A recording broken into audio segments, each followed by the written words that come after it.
बोल शिव शंकर भोलेनाथ की जय। बोल शिव शंकर भोलेनाथ की जय। सभी स्तुतियों में गंधर्वराज श्री पुष्पदंताचार्य की स्तुति, जिसको शिव महिमा स्तोत्र का सबसे सर्वोच्च है। शिव महिमा स्तोत्र स्तुति का स्थान सर्वोच्च है। देवताओं में एक गंधर्व जाति विशेष है जो देवलोक में गायक मानी जाती है। उस समय गंधर्वों का राजा पुष्पदंत था। वह भगवान शंकर का परम भक्त था। वह प्रतिदिन श्री शंकर जी की पूजा के लिए किसी राजा के उपवन में से पुष्प चुरा कर लाया करता था।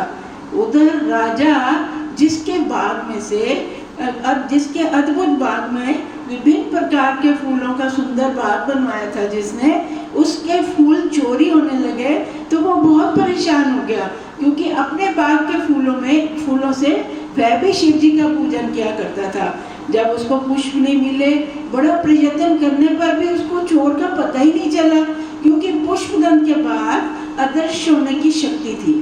उसकी शक्ति होने से वो फूल चुराता था और अदृश्य हो जाया करता था। बहुत कोशिश करने के बाद भी जब चोर का पता नहीं चला, तो विद्वानों से परामर्श से देवी शक्ति को अवरुद्ध करने के लिए पुष्प वृक्षों के लिए नीचे राजा ने शिव का निर्माल्य बिखरवा दिया। प्रतिदिन की भांति जब पुष्पदंत पुष्प चोरी करने के लिए आया, उसने फूल चोरी किए और अदृश्य होना चाहा, तो वह अदृश्य नहीं हो पाया।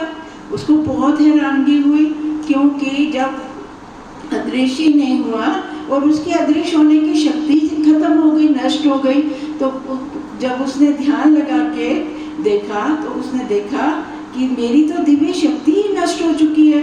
ध्यान से देखने पर कारण ज्ञात होते ही अपने अपराध को क्षमा कराने के लिए गंधर्वराज पुष्पदंत ने आशुतोष भगवान शंकर की स्तुति की। उसी स्तुति से प्रसन्न होकर भगवान शिव ने उसकी सारी दिव्य शक्तियां उसको वापस दे दी।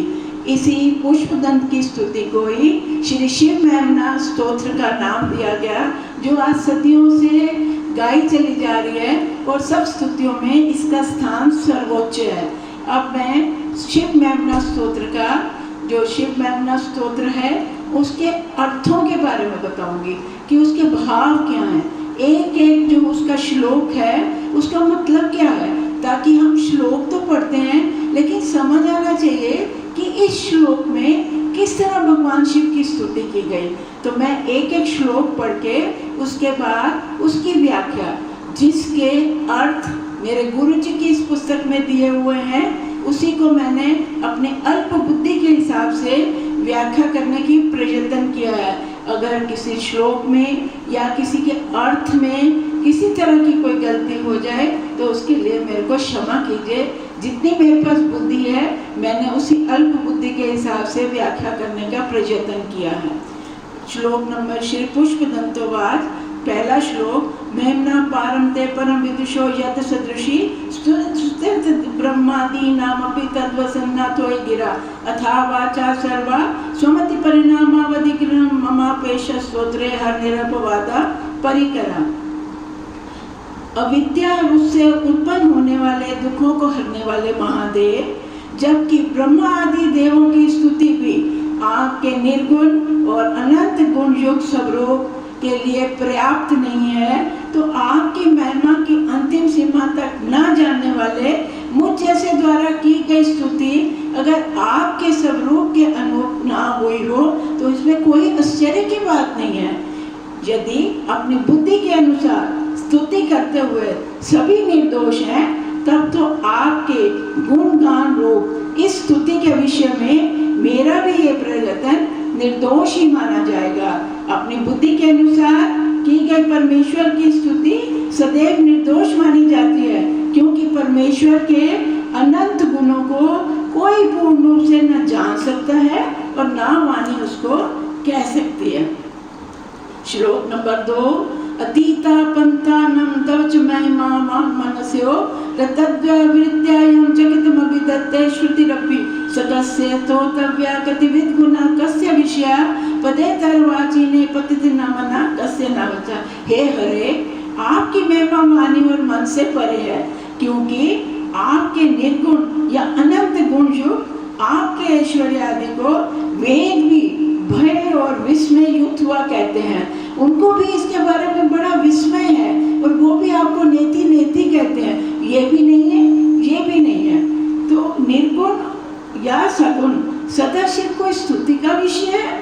नहीं, क्योंकि सगुण परमात्मा के अनंत गुणों का वर्णन करना असंभव है और निर्गुण परमात्मा तो वाणी का विषय ही नहीं है।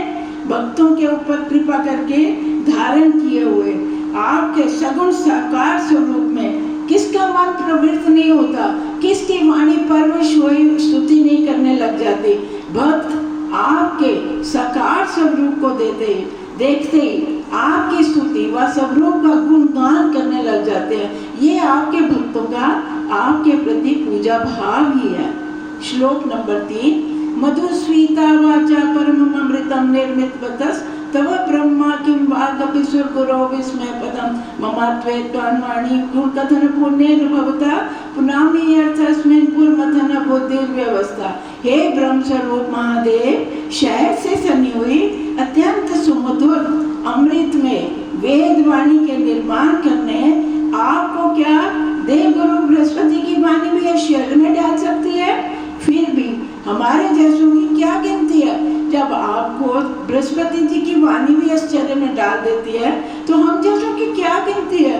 किंतु त्रिपुर नाशक संसार की चर्चा से दूषित हुई इस वाणी को आपकी स्तुति से पवित्र कर डालूं, इसीलिए आपके गुणवाद जैसे पवित्र कार्य में मेरी बुद्धि अब जुट गई है।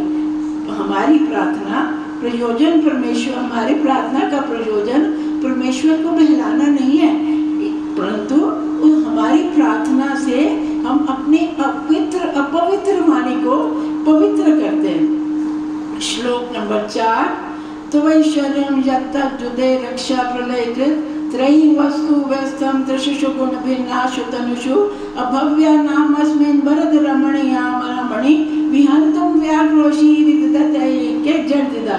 ए अभीष्ट फल के देने वाले शंभो, जगत की सृष्टि पालन और संहार करने वाले आपका ब्रह्मा विष्णु और महेश का स्वरूप सत्व रज और तम तीनों गुण का वर्णन वेदों में मिलता है।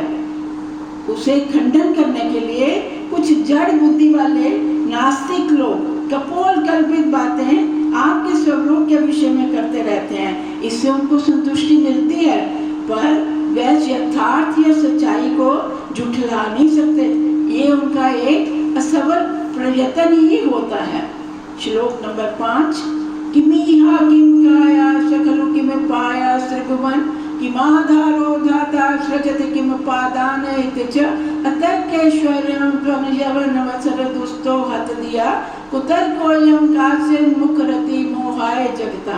हे प्रभु, जगत रचना के समय जब विधाता किसी इच्छा वाला हो कैसा शरीर धारण करे, किस आधार का, किस साधनों से, किस उत्पादन कारणों से तीनों लोगों को बनाता है, इस प्रकार के कुछ तर्क से आपके संबंध में कुछ नष्ट बुद्धि वाले नास्तिक लोग बातें करते रहते हैं और जन समूह को सिर्फ भ्रम करना चाहते हैं। उनका सिर्फ प्रयत्न होता है कि लोगों को कैसे भ्रम में डाला जाए। उनके इस आक्षेप का उत्तर ये है कि अचिंत माया शक्ति संपन्न परमेश्वर को जगत सृष्टि के लिए लोकवत देह आदि कारण सामग्री की आवश्यकता ही नहीं होती। श्लोक नंबर 6, अजन्मानो लोका किम वैभवन्तोऽपि जगता मधिष्ठातारं किम भवविदिर्नादृत्य भवति अनीशो वा कुर्याद् भुवन जनने का परिकरो यतो मंदास्वां प्रत्यमर्वर संशेरत इमे। हे देवों में श्रेष्ठ महादेव, पृथ्वी आदि लोग क्या उत्पत्ति रहित हो सकते हैं? नहीं हो सकते। कर्ता को ना मानने पर क्या संपूर्ण जगत का जन्मादि हो सकता है? नहीं हो सकता। ईश्वर के अलावा जीव आदि के पास 14 भुवनों की सृष्टि के लिए क्या साधन सामग्री है जिससे वह अनीश्वर संसार की रचना कर सके? आपके विषय में ये मंदभाग्य नास्तिक लोग व्यर्थ ही संशय करते रहते हैं। आपके अलावा इस सृष्टि का निर्माण कोई नहीं कर सकता। श्लोक नंबर 7, त्रयी सांख्यम योगा पशुपति मतम वैष्णव मिति प्रभिन्ने प्रस्थाने परमित मदा पथ्य मिति च रुचि नाम वैचित्रा दर्ज कुटिल नाना पथ दुषा निणामे को गम्य स्तोमसी पैसा मर्णव एव। हे महादेव, सभी वेद, सांख्य दर्शन, योग शास्त्र, पाशुपत शास्त्र, वैष्णव मत आदि भिन्न भिन्न मार्गों का अनुसरण करने से आपको पाया जा सकता है। इन मार्गों से कोई साक्षात और कोई परंपरा से मोक्ष का साधन है। किसी भी एक मार्ग पर चलकर अंत में आपको प्राप्त किया जा सकता है। आपकी परम शांति का लाभ मिल सकता है। जैसे गंगा आदि नदियां सभी समुद्र में मिलती हैं, वैसे ही सभी मार्ग आप तक पहुंचते हैं। किसी भी मार्ग पर चलकर कोई भी आपको पा सकता है। श्लोक नंबर 8, मोक्षा खट्वांगम परशुर्जनम भस्म फणिना कपालम चेति ये तव भरत तंत्रोपकरणम सुरास्ताम ताम्रेद्धिम ददित तुभवद भूप्रणीता नहीं स्वात्मा रामम विषय मृग तृष्णा भ्रमयति। हे वरदान देने वाले भोले भंडारी, बूढ़ा बैल सवारी, खाट का एक पाया फर्नीचर, कुल्हाड़ा, शस्त्र, मृग चर्म पहनने के लिए विभूति, उपटन जैसे सर्वभूषण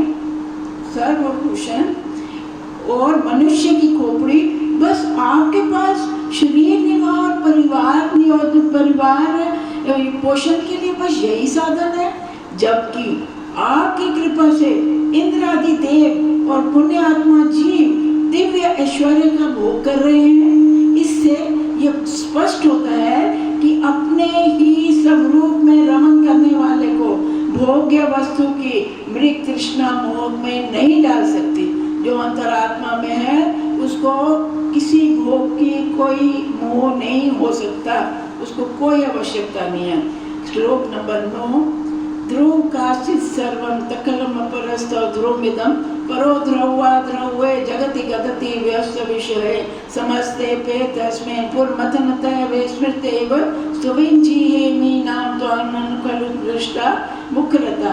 हे त्रिपुरारे, कोई सत्य कार्यवादी सांख्य आदि संपूर्ण जगत की आदि अंत रहित कहता है, कोई आदि कहता है, कोई अंत कहता है, कोई असत्य कार्यवादी बोध आदि समस्त जगत को विनाशी बताता है।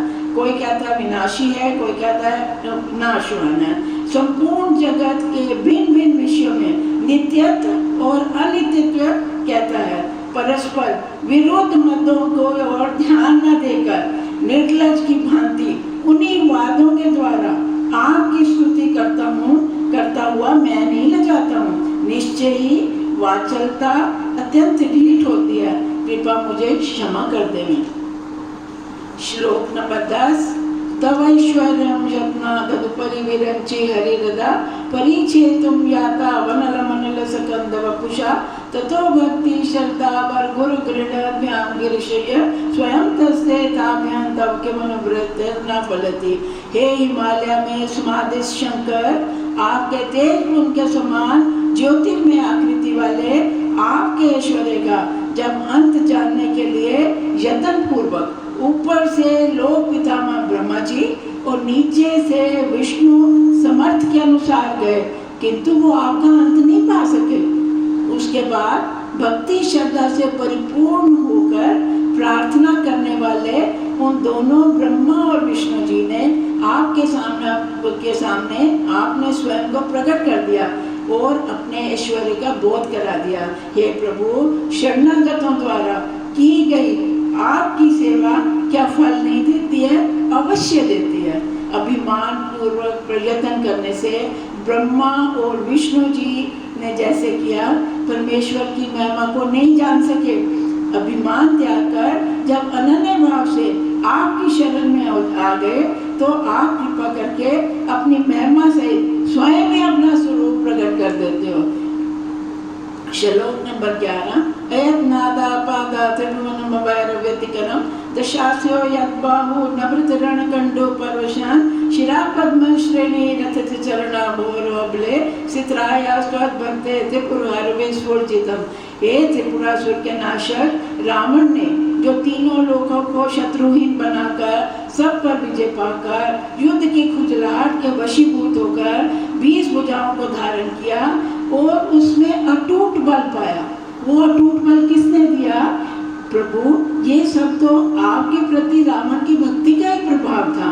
जब उसने कमल के पुष्पों की जगह अपने मस्तक आपको भेंट कर दिए तो आप प्रकट हुए और आपने प्रसन्न होकर उसको वरदान दिया और उसकी भुजाओं में अटूट बल दे दिया। श्लोक नंबर 12। अमुष्ये त्वस्य वा समधिगत सारं भुजबनं बलात् कैलाशेऽपि त्वद्दिवसतो विक्रम्यता अलभ्य पाताले पैलसचलतां गुष्ठशिरसि प्रतिष्ठा त्वय्यासि ध्रुवमुपचितो मोहति कला। हे शिव, आपकी ही कृपा से प्राप्त हुए अतुल्य बल से अपनी 20 भुजाओं के पराक्रम को रावण ने आपके ही निवास स्थान कैलाश पर्वत पर आजमाना चाहा। उसने कैलाश पर्वत को उठाकर लंका में स्थापित करने का प्रयत्न किया।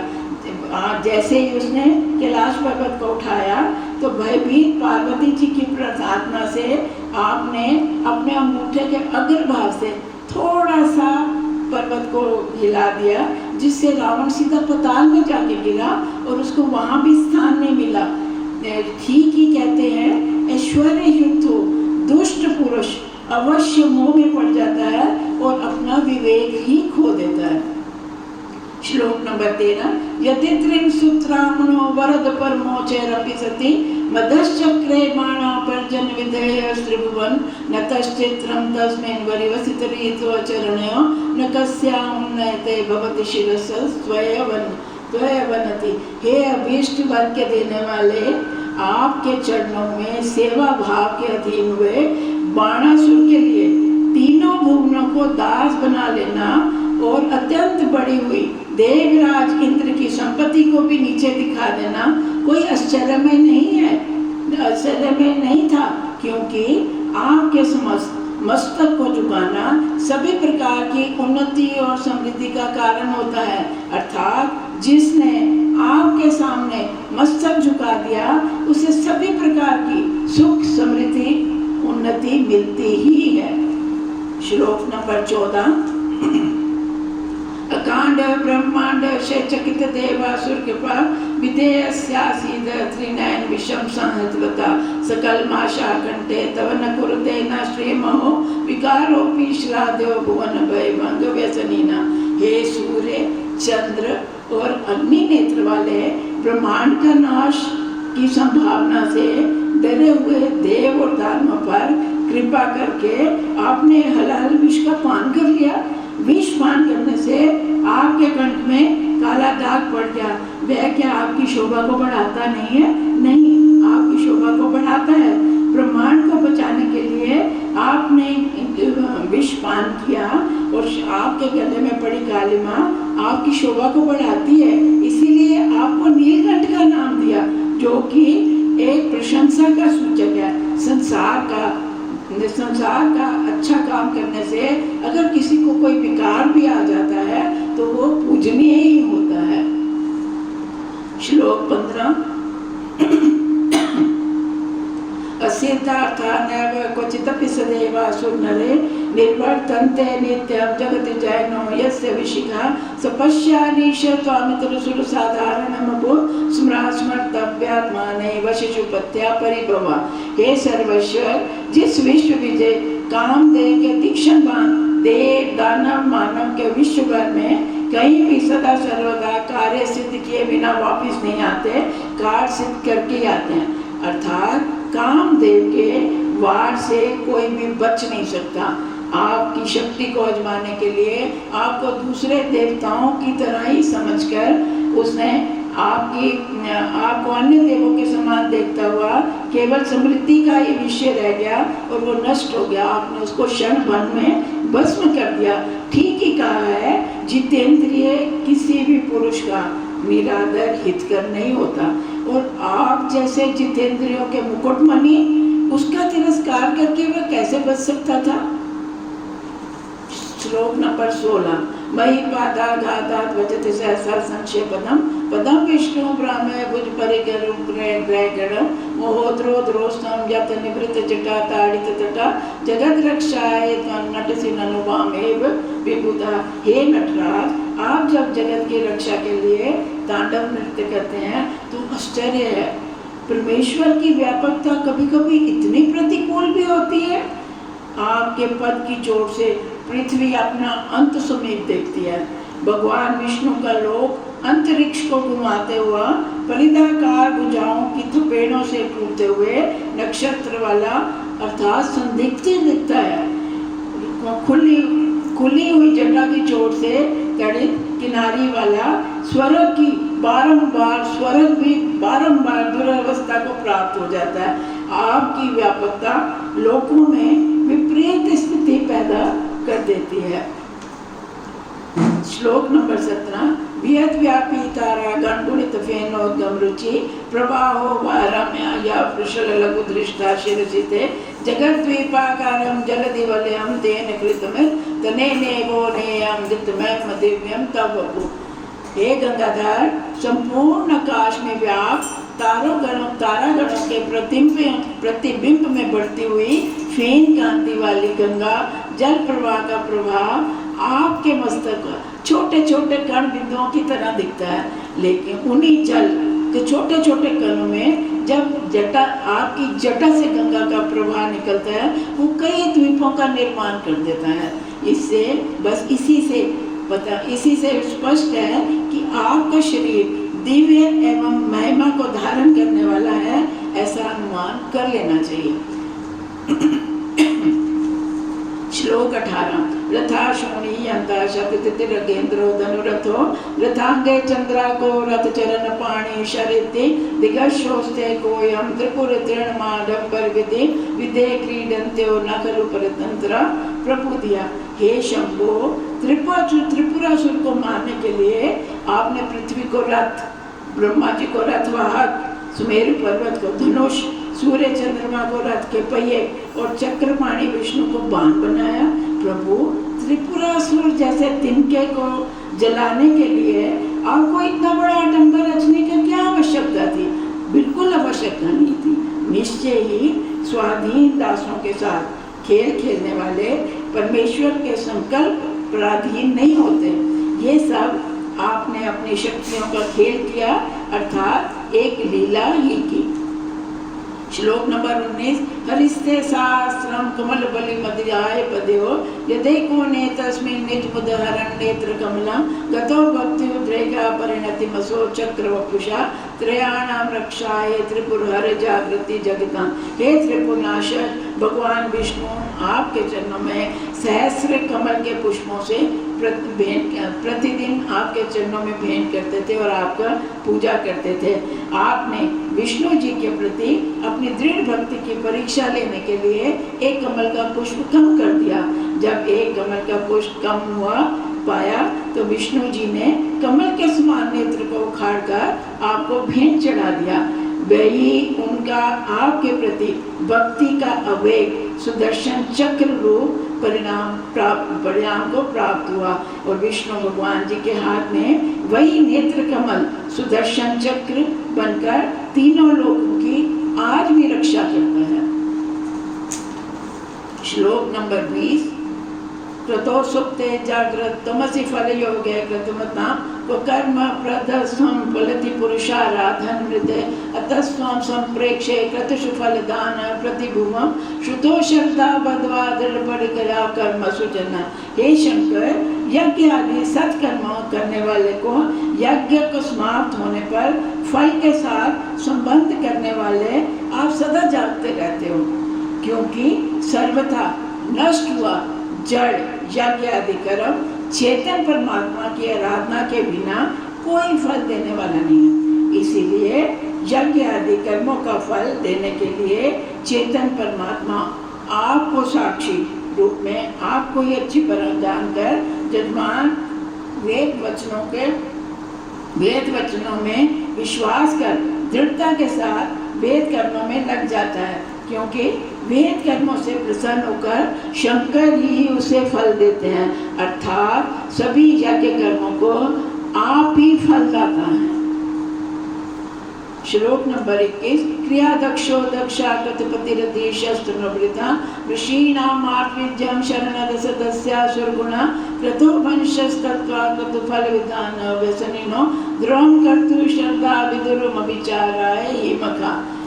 अनाश्रितों को भी आश्रय देने वाले, यज्ञ क्रियाओं के अनुष्ठान में अत्यंत कुशल, देहधारी, प्रजाओं का स्वामी दक्ष स्वयं यज्ञकर्ता और यजमान था।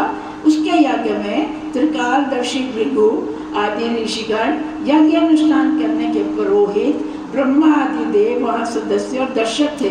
इतने पर भी यज्ञ कर्म फल विधान करने के अभ्यासी, अर्थात आपके अप्रसन्नता से ही दक्ष यज्ञ का विध्वंस हो गया, क्योंकि श्रद्धा के बिना यज्ञ कर्म भी निस्संदेह यज्ञकर्ता यजमान के लिए नाश का कारण ही होता है।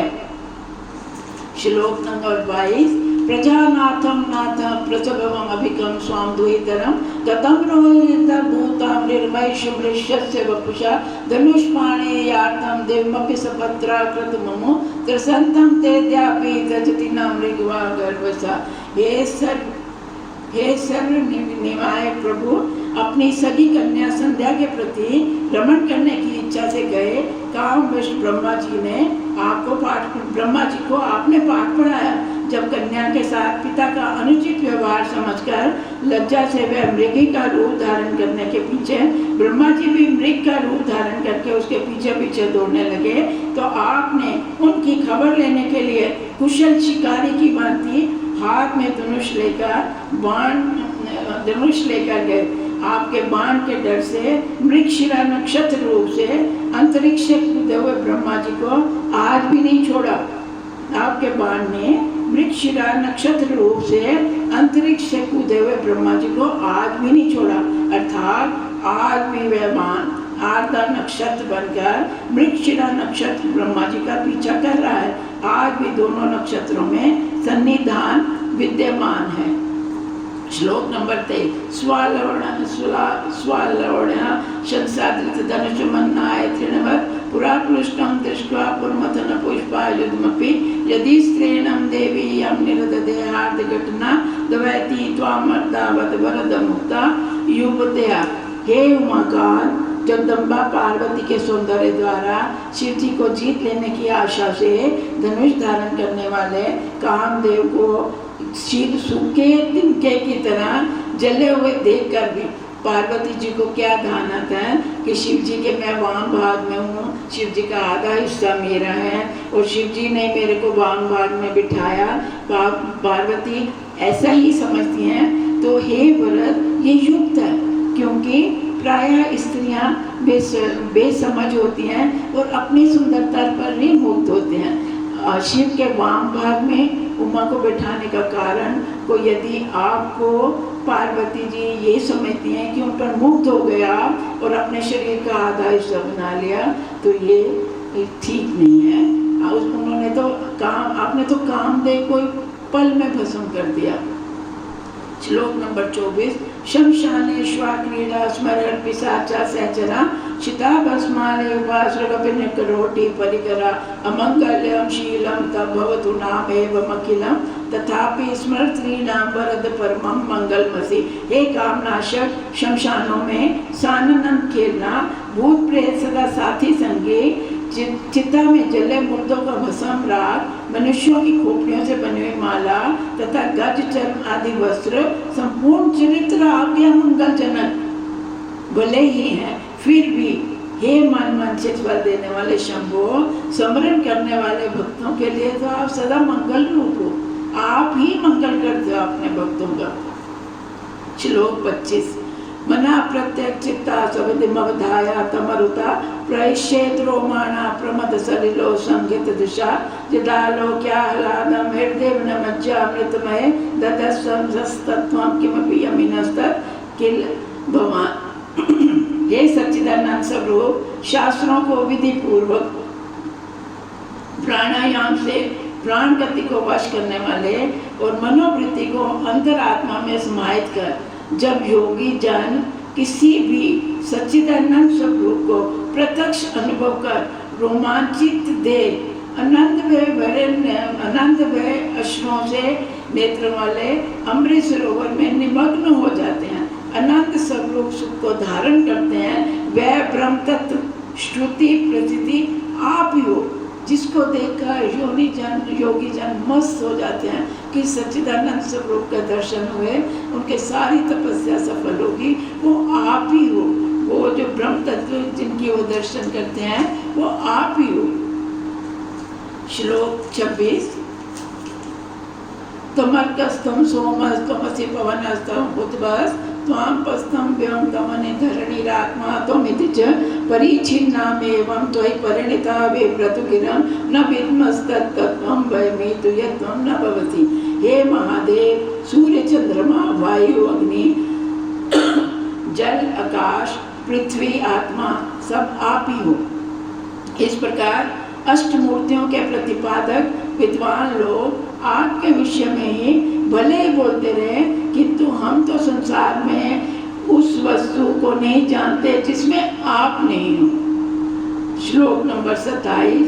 त्रयी त्रिशो वृत्ति त्रिभुवन मतो त्रिनपि सुरा नकारादे वर्णे त्रिविर्विदधातीर्ण विकृति तुरीयं ते धाम ध्वनिभिर्वरुन्दानमणुभि समस्तं व्यस्तं त्वां शरणद गुणात्योमिति पदम। हे शरणार्थी मार्ग को शरण देने वाले सर्वेश्वर, अकार उकार और मकार आ उ और मा तीनों वर्णों में विभक्त हुआ ओम ऋग यजु सामवेद तीन वेदों में, जागृत स्वेत सुषुप्ति तीन अवस्थाओं में, ब्रह्मा विष्णु महेश तीन देवों में, भू व स्वाहा स्वर्ग पृथ्वी अताल तीन लोकों का कहते हैं।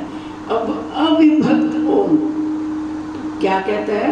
सर्व विकार रहित आप ही तुरीय रूप, तीनों रूप आपके हैं, सब तीनों रूप तो आपके तुरीय स्वरूप सूक्ष्म अर्धमात्रा रूप ध्वनियों के द्वारा लक्षणा के बोध कराता है। समस्त व्यस्त सर्वात्मा आप ही को कहा गया है। श्लोक नंबर 28। बवा शर्वो रुद्रा पशुपति रथोग्रा सहमा तथा भीमेशानाविद्यानाष्टकमिदम् अमुष्मिन् प्रत्येकं प्रविचरति देवा श्रुतिरपि प्रियायास्मे धामने प्रणीत नमस्योस्मि भवते। इस श्लोक में शिव के 8 नाम का अर्थ दिया गया। हे दिव्य रूप भगवान, जगत को उत्पन्न करने वाले, सर्ग संहार करता, दुष्टों पापियों को रुलाने वाले, जीवों के स्वामी, अज्ञान आदि दोषों के नाश करने वाले, प्रचंड देवादिदेव महादेव तथा पापियों के लिए भयंकर, व्यापियों के लिए भयंकर, अपराधियों के शासक। इस प्रकार जो ये आपके 8 नाम हैं, इनमें से प्रत्येक नाम में वेद शास्त्र और नारद आदि ऋषिगण भी अच्छी तरह विचरते हैं, अर्थात इन्हें मोक्ष का साधन यही 8 नाम ही लगते हैं। इस प्रिय रूप में सर्वत्र विद्यमान ज्योति स्वरूप आप शंकर को मनसा वाचा कर्मणा से बारंबार नमस्कार, बारंबार नमस्कार। श्लोक नंबर 29। नमो नेदिष्टाय प्रिय दवदविष्टाय च नमो नमः शोधिष्टाय प्रिय हर महिष्टाय च नमः नमो वर्षिष्टाय त्रिनैनजविष्टाय च नमो नमः सर्वस्मै ते तदितमिति सर्वाय च नमः।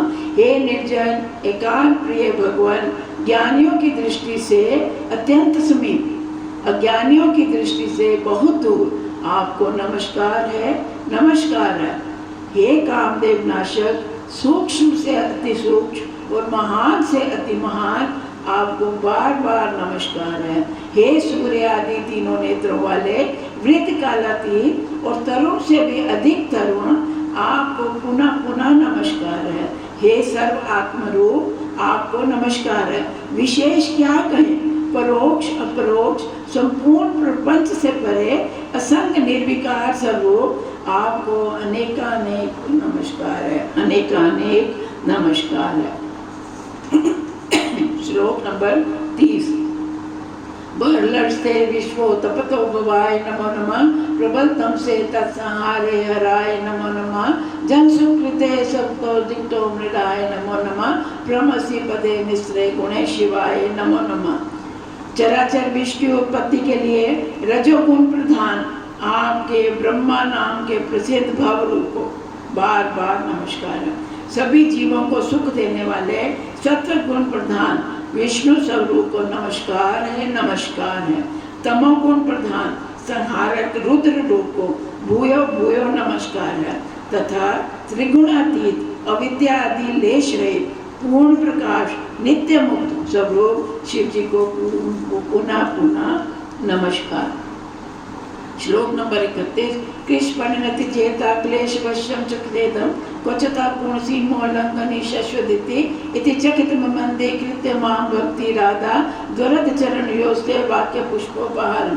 हे मनोवांछित फल देने वाले, मेरा शक्तिहीन अविद्या आदि पंच कलेशाधीन कठिना से वश में आने वाला ये चित्त बहुत ही अयोग्य है और गुणों की सीमा को पार कर जाने वाली आपकी असीम नित्य महिमा अपरंपार है। इस प्रकार अपने में शक्ति ना देकर भयभीत हुए भी मुझको आपकी भक्ति ने उत्साहित कर इस स्तोत्र पात्र रूप पुष्पों का उपहार आपके चरणों में समर्पित करवा ही दिया। बोल शिव शंकर भोलेनाथ की जय। श्लोक नंबर 32। असित गिरि समस्या का जलम सिंधु पात्रे सुरतर्वण शाखा लेखनी पत्र मुर्वी लिखित यदि ग्रहीत्वा शारदा सर्वकालम तद्विता गुणानाम ईश पारम न याति। हे सर्वनियामक महेश्वर, यदि समुद्र रूप दवात में नील पर्वत के समान स्याही होवे, कल्प वृक्ष की सुदृढ़ शाखाएं लेखनी बने, संपूर्ण पृथ्वी कागज बने, इन सब साधनों को लेकर साक्षात सरस्वती जी हर समय लिखती रहे तो भी वह आपके अनंत दिव्य गुणों का पार नहीं पा सकते। बोल शिव शंकर भोलेनाथ की जय। श्लोक नंबर 33।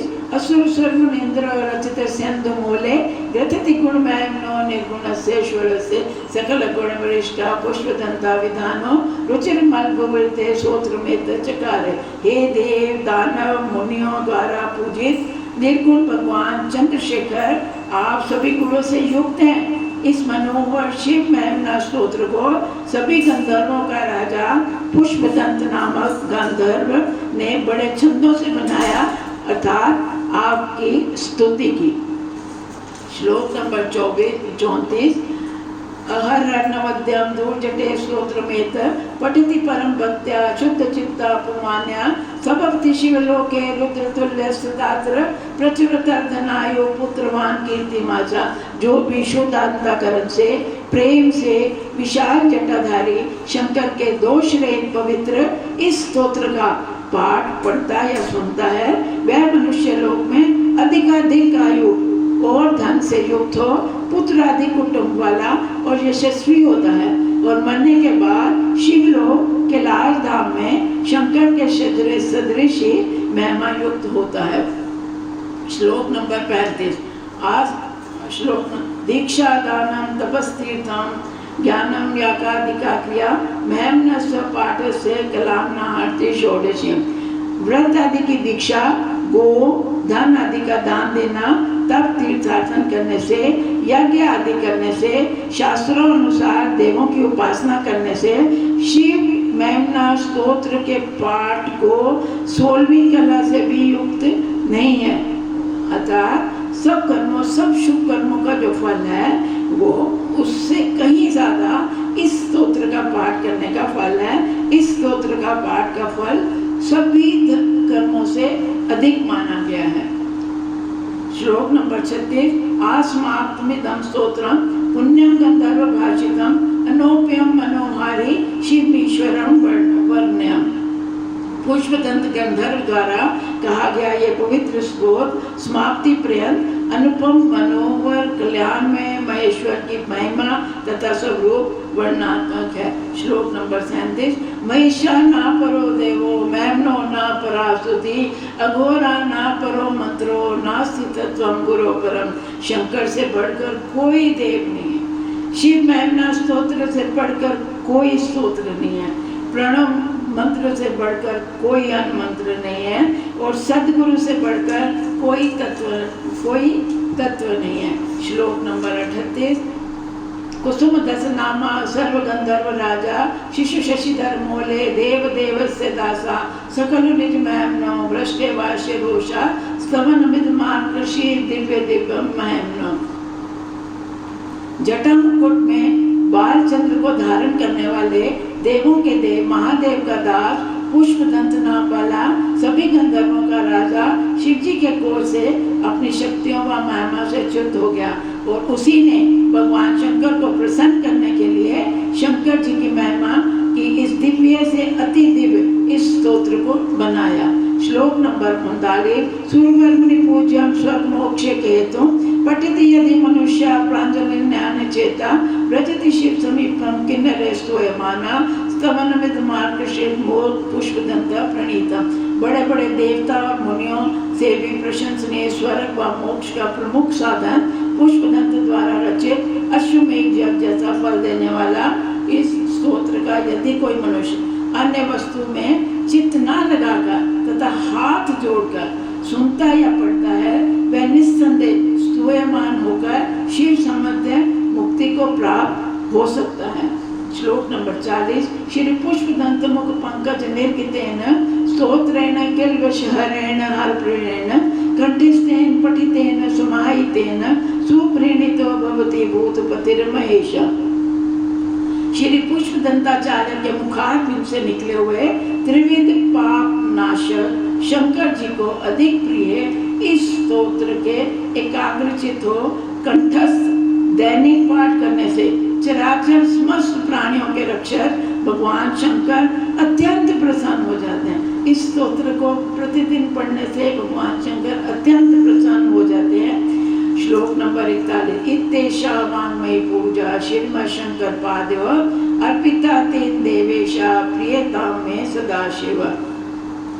इस प्रकार ये शब्द रूपी पूजा श्री शंकर भगवान के चरणों में हमने समर्पण किया। इसके समर्पण करने से देवादिदेव नित्य मंगलमय महादेव मुझ पर प्रसन्न हुए। इति श्रीमद् पुष्पदंताचार्य प्रणीतम शिव महिमना स्तोत्रम सटीकम समाप्तम।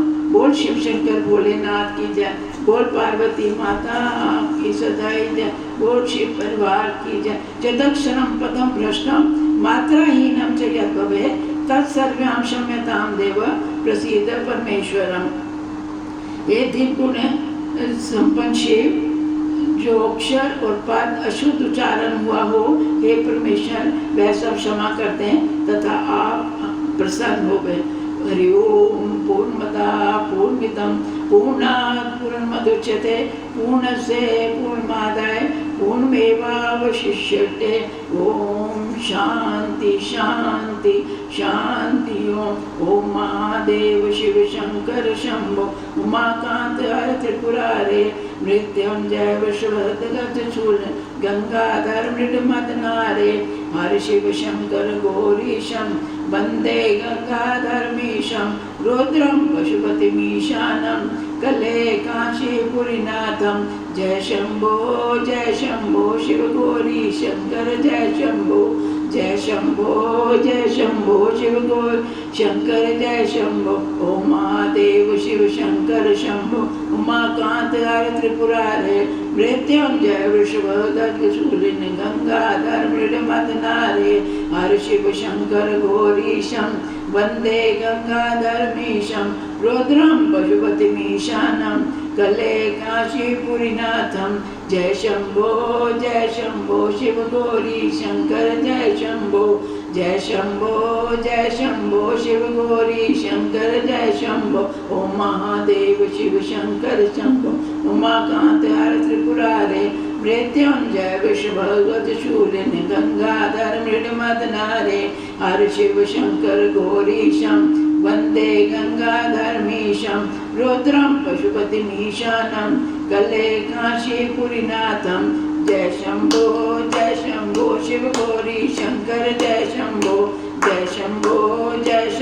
शिव गौरी शंकर जय शंभो शिव शिवेति शिवेति शिवेति वा हर हरेति हरेति हरेति वा भव भवेति भवेति भवेति वा मृड मृडेति मृडेति मृडेति वा भज मना शिवमेव निरन्तरं जप मना शिवमेव निरन्तरं रट मना शिवमेव निरन्तरं सिमर मना शिवमेव निरन्तरं नमः पार्वती पते हर हर महादेव हर हर महादेव हर हर महादेव।